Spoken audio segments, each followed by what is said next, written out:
Et on se tourne maintenant vers notre invité de ce soir. Bonsoir Thibault Langaigne. Vous êtes bénévole à l'association Le GENPI et vous allez nous parler du festival Tolard qui commence aujourd'hui et jusqu'au 27 mars. Pour commencer, est-ce que vous pouvez nous rappeler ce que fait l'association GENPI ? Oui, tout à fait. Le GENPI est une association nationale qui a été créée au milieu des années 1970 et qui rassemble des étudiants de toute la France. Il y a actuellement à peu près 1200 étudiants qui sont inscrits à cette association. À Toulouse, on est 43 bénévoles et donc cette association a 3 missions en fait. L'intervention en détention, donc on fait pas mal soit du soutien scolaire ou alors des activités qu'on dit socio-culturelles, c'est-à-dire des ateliers théâtre, danse et autres. Il va y avoir le second volet qui est la réflexion sur justement cette intervention, puisque intervenir en prison aujourd'hui n'est pas du tout anodin.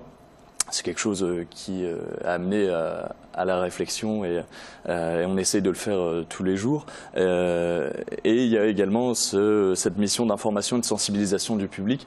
Soit on va dans les collèges ou dans les lycées pour essayer d'informer, justement sensibiliser les publics extérieurs à la cause de la prison. Enfin, c'est pas une cause, mais aux problématiques en tout cas du milieu carcéral. Et c'est ce qu'on essaie de faire par exemple à l'occasion de ce festival. Donc le festival Tolard, vous l'avez conçu, imaginé dans quelle perspective?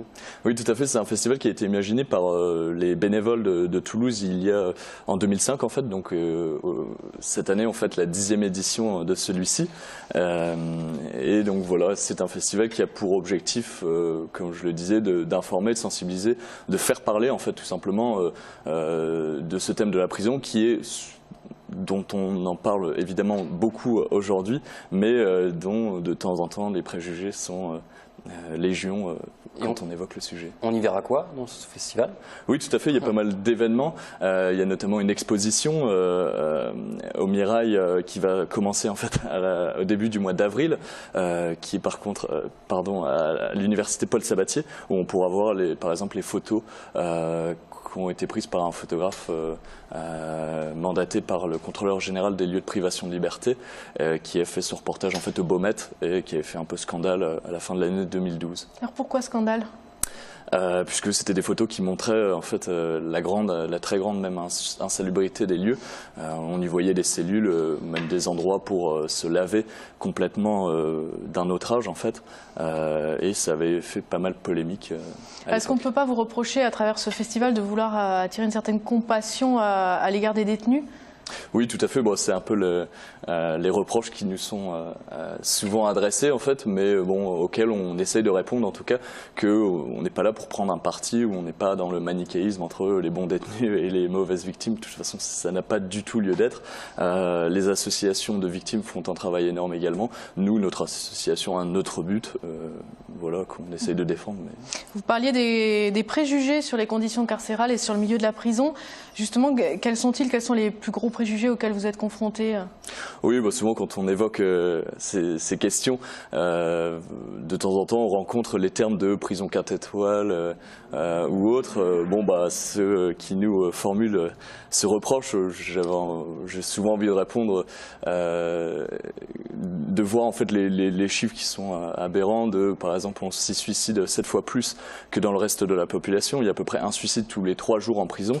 Il y a des conditions de détention qui sont souvent terrible, et pour les détenus et pour les surveillants, puisqu'il y a une surpopulation qui n'est plus à démontrer. Par exemple, à la prison dont on intervient à Seyss, au sud de Toulouse, qui a remplacé en fait la prison Saint-Michel à l'époque, en 2003.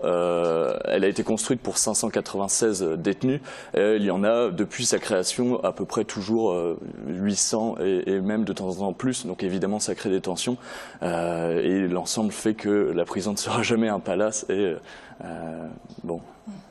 Juste pour terminer, les moments clés du festival?